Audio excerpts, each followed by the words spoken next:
الرجيم بسم الله الرحمن الرحيم رب اشرح لي صدري ويسر لي أمري واحلل عقدة من لساني يفقهوا قولي۔ سورہ یونس،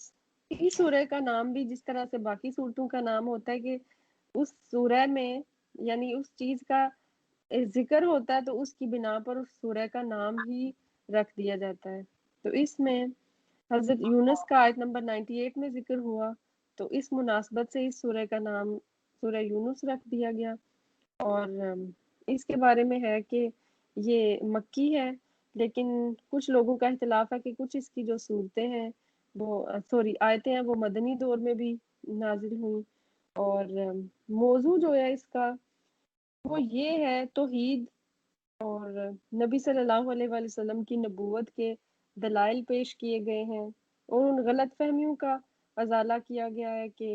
جو مشرکین مکہ نے پال رکھی تھیں، اور ان شبہات اور اعتراضات کا جواب جو محمد صلی اللہ علیہ وآلہ وسلم کی رسالت اور آپ صلی اللہ علیہ وآلہ وسلم کے لائے ہوئے پیغام کے بارے میں پیش کیے جاتے تھے، اس کی کلیئرنس کر دی گئی اس میں۔ اور اس چیز پر بہت فوکس کیا گیا کہ دنیا کی موجودہ زندگی دراصل امتحان کی زندگی ہے، اور اس امتحان کے لیے تمہارے پاس بس اتنی ہی مہلت ہے کہ جب تک تم اس دنیا میں سانس لے رہے ہو، اس وقت کو اگر تم نے ضائع کر دیا اور نبی کی ہدایت قبول کر کے امتحان کی کامیابی کا سامان نہ کیا تو پھر کوئی دوسرا موقع تمہیں نہیں ملنے والا۔ تو اس نبی صلی اللہ علیہ وآلہ وسلم کا آنا اور اس قرآن کے ذریعے سے تم کو علم حقیقت کا مل جانا، یہ ایک گولڈن چانس ہے جو تمہیں مل رہا ہے۔ اگر اس سے فائدہ نہ اٹھاؤ گے تو جو ابدی زندگی ہے، ہمیشگی کی زندگی ہے، اس میں پھر تم پچھتاؤ گے۔ اور یہاں پھر حضرت نوح علیہ السلام کا بھی ذکر کیا گیا اور حضرت موسیٰ علیہ السلام کا بھی مختصراً قصہ بیان ہوا۔ اور اس میں پھر بہت ساری چیزیں مطلب ہمیں سیکھنے کو ملیں گی۔ ایک تو یہ کہ نبی صلی اللہ علیہ وآلہ وسلم کے ساتھ جو معاملہ مشرکین مکہ کر رہے ہیں تو وہ اس سے ملتا جلتا ہے کہ جو نوح اور موسیٰ علیہ السلام کے ساتھ کیا جاتا رہا، اور ان کو بتایا جا رہا ہے کہ یقین رکھو کہ اس طرز عمل کا جو انجام وہ دیکھ چکے ہیں وہی تمہیں بھی دیکھنا پڑے گا۔ اور دوسری بات یہ کہ نبی صلی اللہ علیہ وآلہ وسلم اور ان کے ساتھیوں کو آج جس بے بسی اور کمزوری کے حال میں تم دیکھ رہے ہو، اس سے کہیں تم یہ نہ سمجھ لینا کہ صورتحال ہمیشہ یہی رہے گی۔ تمہیں خبر نہیں ہے کہ ان لوگوں کی پشت پر وہی خدا ہے کہ جو موسیٰ اور ہارون علیہ السلام کی پشت پر تھا۔ جس طرح اس رب نے موسیٰ اور ہارون کا ساتھ دیا تو تم تو کچھ بھی نہیں ہو۔ وہ تو فرعون کے دربار میں تھے اور اس کے ساتھ ان کا مقابلہ ہوا تھا۔ تو یہ مطلب ایک تیسری بات یہ بھی ہمیں سیکھنے کو ملتی ہے نا کہ سنبھلنے کے لیے جو مہلت خدا تمہیں دے رہا ہے، اسے اگر تم نے ضائع کر دیا اور پھر فرعون کی طرح خدا کی پکڑ میں آ جانے کے بعد عین آخری لمحے پر توبہ کی تو معاف نہیں کیے جاؤ گے۔ اور فورتھ نمبر پہ یہ کہ جو لوگ نبی صلی اللہ علیہ وآلہ وسلم پر ایمان لائے تھے وہ مخالف ماحول کی انتہائی شدت اور اس کے مقابلے میں اپنی بیچارگی دیکھ کر مایوس نہ ہوں، اور انہیں معلوم ہو کہ ان حالات میں ان کو کس طرح کام کرنا چاہیے۔ تو بہت کچھ انشاءاللہ ہم سیکھنے والے ہیں اس سورہ یونس میں۔ تو چلیے شروع کرتے ہیں۔ بسم اللہ الرحمن الرحیم الف لام را تلک آیات الکتاب الحکیم، یہ آیات ہے کتاب حکیم کی۔ حکیم کا ورڈ ہا کاف میم سے ہے، اور یعنی ایسی حکمت والی کتاب کہ جس میں دانائی چھپی ہوئی ہے۔ یہ قرآن کی بہت بڑی کوالٹی ہے، اور اس کا ایک مطلب محکم بھی ہو سکتا ہے۔ محکم کہتے ہیں حلال اور حرام اور حدود اور احکام کو مطلب واضح کرنے والی، اور حکیم معنی حاکم کے بھی، یعنی اختلافات میں لوگوں کے درمیان فیصلہ کرنے والی کتاب ہے۔ اللہ تعالیٰ نے اس میں عدل و انصاف کے ساتھ فیصلے کیے ہیں۔ اکان للناس عجبا، کیا ہے لوگوں کے لیے عجیب بات، ان اوحینا کہ وحی کی ہم نے الی رجل ایک شخص کی طرف منہم ان میں سے، ان انذر الناس کہ خبردار کرو لوگوں کو، وبشر الذین اور بشارت دو ان لوگوں کو، آمنو جو ایمان لائے، ان لہم کہ بے شک ان کے لیے قدم صدقن مرتبہ ہے سچائی کا، اندہ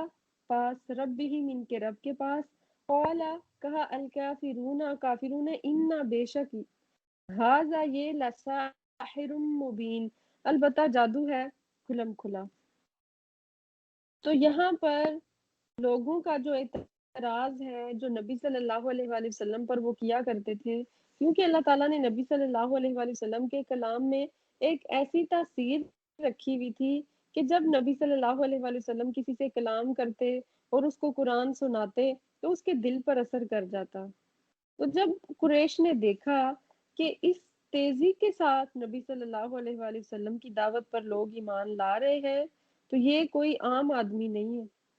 یہ کوئی عام الفاظ نہیں ہے۔ ویسے تو انہوں نے قرآن کی اللہ تعالیٰ کی طرف سے آنے کا ہی انکار کر دیا، یعنی یہ اللہ کی طرف سے بک آئی ہے، انہوں نے اس کو مانا نہیں، لیکن کیونکہ اس کا اثر بہت تیزی سے ہو رہا تھا تو انہوں نے سمجھا کہ شاید نبی صلی اللہ علیہ وآلہ وسلم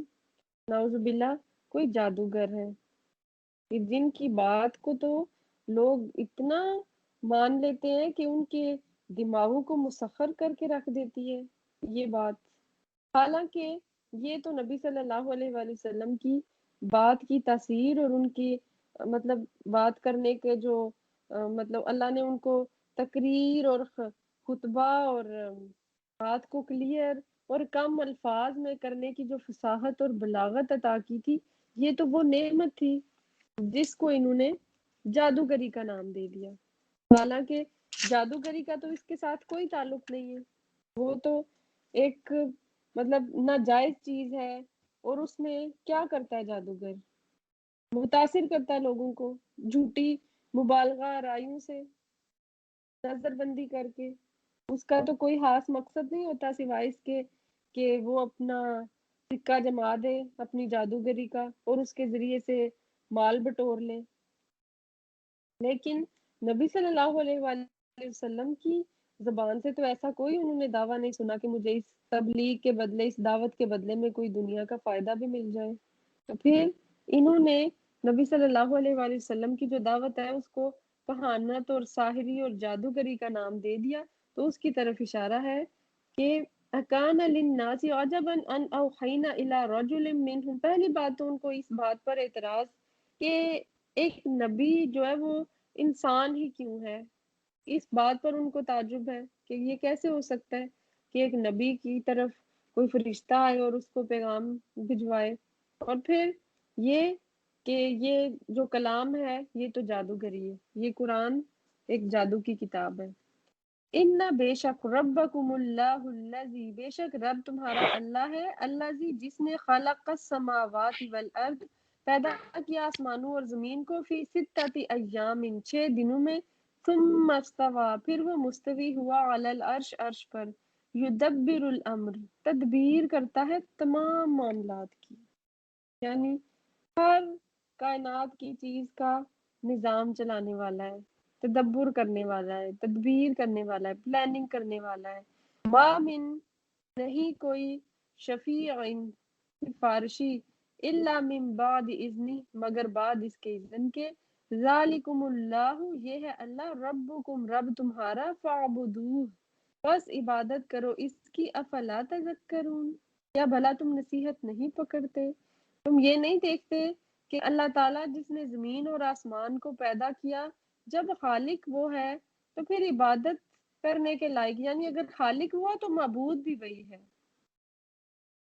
تو تم اس کو چھوڑ کر کہاں چلے جاتے ہو؟ فلا تذکرون کیا تم نصیحت حاصل نہیں کرتے؟ تم یہ عقل کے ناخن نہیں لیتے کہ جس اللہ نے تمہارے لیے سب کچھ بنایا تم اسی سے بے نیاز ہوئے پھر رہے ہو، تم اسی کی سے روگردانی کر رہے ہو۔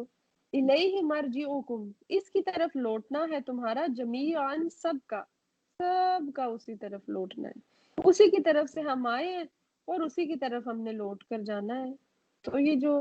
50-60 سال کا گیپ آ گیا ہے اس کی طرف لوٹ کر آنے اور لوٹ کے جانے میں، تو یہ ایوریج جو 40-50-60 سال کی جو زندگی ہے، کیوں نہ اس کو بھی اس کی مرضی اور منشا کے مطابق گزارا جائے، اس کی مرضی کے تابع کر دیا جائے ان چند سالہ زندگی کے دنوں کو بھی۔ وعد اللہ حقا وعدہ ہے اللہ کا سچا، انہو بے شک وہ یبدأ الخلق ابتدا کرتا ہے پیدائش کی، بدا نئے سرے سے پیدا کرنے والا، یبدأ کا روٹ کیا ہے؟ با دال حمزہ، ابتدا کرتا ہے پیدائش کی، ثم پھر یعید دوبارہ لوٹائے گا اس کو، لیا جزیہ تاکہ بدلہ دے، الذین ان لوگوں کو، آمنو جو ایمان لائے۔ صرف اس نے دنیا میں تمہیں چھوڑ نہیں دیا کہ تم اس کی طرف سے آئے اور اس کی طرف جاؤ گے، بلکہ یہ جو اسپیسیفک ٹائم تمہیں زندگی کے نام پر دیا جا رہا ہے تمہیں اس کا جواب دینا پڑے گا، یہی تو زندگی کا مقصد ہے۔ لیجزی الذین آمنو، جو کچھ تم کر کے آئے ہو پھر اس کی سزا اور جزا بھی تو بھگتو۔ آمنو جو الذین ان لوگوں کو، آمنو جو ایمان لائے، وعملوا الصالحات اور انہوں نے عمل کیے اچھے، بالقسط ساتھ انصاف کے۔ تو پھر یہ تو بڑی امپورٹنٹ چیز ہے نا کہ وہ انسان کے جو بڑی نپی تلی سی بڑی محتاط زندگی گزار کر آیا ہو تو اس کو پھر اس کی پاک دامنی کا، اس کی پاکیزگی کا صلہ بھی دیا جائے۔ اگر اس دنیا کی زندگی میں کوئی اچھا کر کے جا رہا ہے، کوئی برا کر کے جا رہا ہے، ایٹ دا اینڈ سب کو جنت میں ڈال دیا جائے، جنت میں اس کے نعمتیں اس کو مل جائیں، تو پھر یہ تو اللہ تعالیٰ کے عادل اور منصف ہونے پر حرف آ جاتا ہے۔ پھر زندگی کا مقصد تو نا، پھر تو وہ لوگ خسارے میں گئے کہ جو پھونک پھونک کر قدم رکھتے رہے اور اللہ کی نافرمانی سے باز رہے، اور وہ لوگ تو فائدے میں ہو گئے کہ جنہوں نے نافرمانی کی زندگی یہاں بھی عیش کے ساتھ گزار دی اور آگے بھی ان کو عیش مل گئی۔ اس لیے اللہ تعالیٰ فرما رہے ہیں کہ یہ زندگی ہم نے تمہیں دی، پھر اس کے بارے میں تم سے پوچھا جائے گا، تمہیں جزا دی جائے گی۔ لیجزی الذین آمنوا وعملوا الصالحات بالقسط، انصاف کے ساتھ تمہارے ہر عمل کا تمہیں بدلہ دیا جائے گا، کوئی نا انصافی نہیں کی جائے گی۔ ایسا نہیں ہوگا کہ تم نے روزے تو رکھے ہوں 30 اور تمہیں 29 کا ثواب ملے، یا ایسا بھی نہ ہوگا کہ روزے تو تم نے رکھے ہوں 15 اور تمہیں 16 کا ثواب مل جائے۔ جتنا تم نے عمل کیا ہوگا بالقسط، انصاف کے ساتھ، اس سے نہ تو کم نہ زیادہ، نہ آپ کے اجر کو بڑھایا جائے گا نہ ہی اس کو کم کیا جائے گا۔ ہاں یہ اللہ کی رحمت ہے کہ اگر آپ کی نیت بہت خالص ہو، جذبہ بہت اعلیٰ ہو، تو اللہ تعالیٰ اس کو کئی لاکھ گنا تک بھی نیکی کے اجر کو بڑھا سکتا ہے۔ والذین اور وہ لوگ کفروا جنہوں نے کفر کیا، لہم ان کے لیے شراب پینا ہے، من حمیم کھولتے ہوئے پانی کا، استغفر اللہ، حمیم ان کا ورڈ جو ہے حامیم، میم سے سخت ابلتا ہوا پانی۔ تو یہ ایک طرف تو مطلب نیک لوگ ہیں کہ جنہوں نے ایمان لائے اور عمل صالح کیے، اور دوسری طرف کافر لوگ ہیں جو اس کے برعکس اعمال کر کے آئے، تو ان کے لیے کیا ہے؟ شراب، پینا تو ہے، کچھ نہ کچھ پیٹ تو بھرنا ہے، پیاس تو لگی ہوئی ہے، کچھ مطلب چاہیے کہ جس سے پیاس بجھ جائے، لیکن من حمیم کھولتے ہوئے پانی کی مہمانی ہے، وعذاب علیم اور عذاب ہے دردناک، اس وجہ سے بیما بوجہ اس کے کانو تھے وہ یکفرون وہ کفر کرتے، اس چیز کا کفر کرتے، نبی صلی اللہ علیہ وآلہ وسلم کی رسالت کا کفر کرتے، اس قرآن کا اللہ کا کلام ہونے کا کفر کرتے، اللہ کے حکم کو نہ مان کر کفر کرتے، اللہ تعالیٰ کی نافرمانی کر کے کفر کرتے، اس کی دی ہوئی نعمتوں کو اس کی ناراضگی میں خرچ کر کے کفر کرتے۔ کفر کی کوئی ایک قسم تو نہیں ہے، ہم سمجھتے ہیں کافر کس کو کہتے ہیں؟ جو بولے کہ اللہ، میں نہیں اللہ پہ بلیو کرتا، کافر اس کا نام نہیں ہے۔ ہر وہ انسان کہ جو اللہ تعالیٰ کے حکم کا انکار کر دے وہ کافر ہے، چاہے وہ کلمہ ہی کیوں نہ پڑھتا ہو، یہود کو مسلمان ہی کیوں نہ سمجھتا ہو۔ اللہ تعالیٰ کی آیات کا انکار یہ بھی کفر ہے۔ وہ اللہ وہ ذات ہے، جعل جس نے بنایا الشمس سورج کو، دیا ان روشن، والقمر اور چاند کو، نورن چمکنے والا۔ اب دیکھیں، ویسے تو ہم بکس میں پڑھتے رہتے ہیں کہ جو سورج کی انرجی، اس کی روشنی ہے وہ اس کی پرسنل ہے، لیکن چاند کی وہ اپنی نہیں ہے، اس کی تو ادھار مانگی ہوئی ہے۔ تو یہ قرآن نے جو ورڈ یوز کیے نا، جعل الشمس ضیاء والقمر نورا، نور کیا ہوتا ہے؟ وہ کوئی گرم جیسے سورج کی روشنی ہوتی ہے، آپ اس کو دیکھ نہیں سکتے، سورج کی طرف آپ آج کل تو ویسے بھی وہ اتنی تاب کے ساتھ چمک رہا ہوتا ہے کہ آپ تو اس کو دیکھ ہی نہیں پاتے، اور پھر اس کے سامنے کھڑے ہونا ہی ایک مشکل کام ہے۔ لیکن چاند کو تو ہم بہت آرام سے دیکھ سکتے ہیں، کوئی ایفرٹ نہیں ہے، وہ نور ہے، اور جو شمس ہے یعنی وہ تو حرارت کا اور روشنی کا جو منبع ہے وہ اس کی پرسنل ہے۔ تو یہاں سے بھی پتہ چل جاتا ہے کہ سورج اور چاند کی روشنی میں کیا فرق ہے۔ وہ جعل الشمس ضیاءً، وہ روشن ہے، والقمر نورا، اور چاند کو دیکھو وہ تو بڑا ہی خوبصورت چمکتا، اتنا اچھا لگتا ہے کہ نظریں اس سے ہٹتی نہیں۔ وقدرہ، اور مقرر کی اس نے، منازلہ، منزلیں، لتعلموا، تاکہ تم جان لو، عدد گنتی، السنین، سالوں کی، والحساب، اور حساب۔ تو اس کا کیا فائدہ ہے؟ یہ جو چاند ہے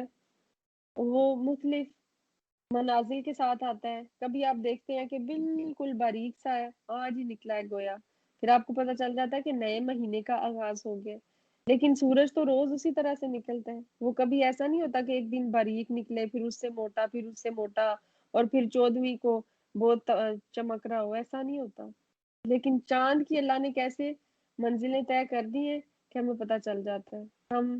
چاند دیکھنے بیٹھ جاتے ہیں کہ اب رمضان کا چاند نظر آ رہا ہے کہ نہیں، عید کا چاند نظر آ رہا ہے کہ نہیں، اس سے ہی پتہ چلتا ہے نا کہ ہم اگلے مہینے میں موو کر گئے یا نہیں۔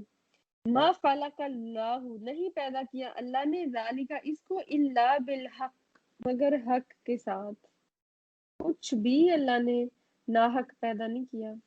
سب کچھ اللہ تعالیٰ نے حق کے ساتھ پیدا کیا ہے، بالکل ٹھیک ٹھیک، جس طرح سے اس کو کام کرنا چاہیے ویسے ہی وہ کام کرتا ہے۔ تو ہم نے چاند کی منزلیں مقرر کر دی ہیں، تو ان منزلوں سے مراد وہ مسافت ہے کہ جو وہ ایک رات اور ایک دن میں اپنی مخصوص حرکت یا چال کے ساتھ طے کرتا ہے۔ اور یہ 28 منزلیں ہیں، ہر رات کو ایک منزل پر پہنچتا ہے جس میں کبھی خطا نہیں ہوتی، کبھی لیٹ نہیں ہوتا، کبھی آگے پیچھے نہیں ہوتا۔ پہلی منزلوں میں وہ چھوٹا اور بالکل باریک نظر آتا ہے، کیا آپ کو کبھی تو نظر بھی نہیں آتا، لیکن پھر آہستہ آہستہ وہ بڑا ہوتا چلا جاتا ہے۔ ایون جب 14ویں کی شب ہوتی ہے، 14ویں رات کا جو چاند ہوتا ہے، تو وہ بالکل مکمل کامل بن چکا ہوتا ہے، پرفیکٹلی ایسے گول اور صحیح چمک رہا ہوتا ہے۔ اس کے بعد پھر وہ سکڑنا اور باریک ہونا شروع ہو جاتا ہے، ایون کہ آخر میں وہ 1 یا 2 راتیں بالکل چھپا رہتا ہے، نظر ہی نہیں آتا کہ وہ کہاں چلا گیا، اور پھر ہلال بن کر طلوع ہو جاتا ہے۔ اور اس کا فائدہ کیا ہے کہ تم برسوں کی گنتی اور حساب معلوم کر سکو، یعنی چاند کی منازل اور رفتار سے ہی مہینے اور سال بنتے ہیں، جن سے تمہیں ہر چیز کا حساب کرنے میں آسانی رہتی ہے۔ تو یعنی سال 12 مہینے کا، مہینہ 29 یا 30 دن کا، اور ایک دن 24 گھنٹے کا، یعنی رات اور دن کا۔ تو یہ ساری چیزیں ہمیں کہاں سے پتہ چلتی ہیں؟ یہ چاند ہی ڈیفائن کرتا ہے۔ اور اسی طرح پھر ہم حج کے، روزے کے، اور مطلب جو دن ہے ان کا تعین بھی اسی سے کرتے ہیں۔ تو مومن کا تو بہت واسطہ رہتا ہے چاند سے کہ آج ایام تشریق ہے، چاند کی 13 14 15 ہے تو روزہ رکھنا ہے، اب حج کا ٹائم آ رہا ہے، اب قربانی کا ٹائم آ رہا ہے، شوال کا ٹائم چل رہا ہے، اس میں روزے رکھنے ہیں۔ تو یہ ساری چیزیں ہمیں چاند سے پتہ چلتی ہیں۔ ہم سمجھتے ہیں کہ چاند صرف تو آسمان پہ خوبصورتی کا باعث ہے، that's all، لیکن دیکھیں کہ اللہ تعالیٰ نے اس کا فائدہ بھی بیان کر دیا ہے کہ لِتَعْلَمُوا عَدَدَ السِّنِينَ وَالْحِسَابَ مَا خَلَقَ اللَّهُ ذَلِكَ إِلَّا بِالْحَقِّ، ہر ایک کو ہم نے حق کے ساتھ پیدا کیا ہے۔ یفصل، بیان کرتا ہے، الآیاتی، آیات کو، لِقَوْمٍ یعلمون، اس قوم کے لیے جو علم رکھتی ہو، جو کچھ جانتی بوجھتی ہو۔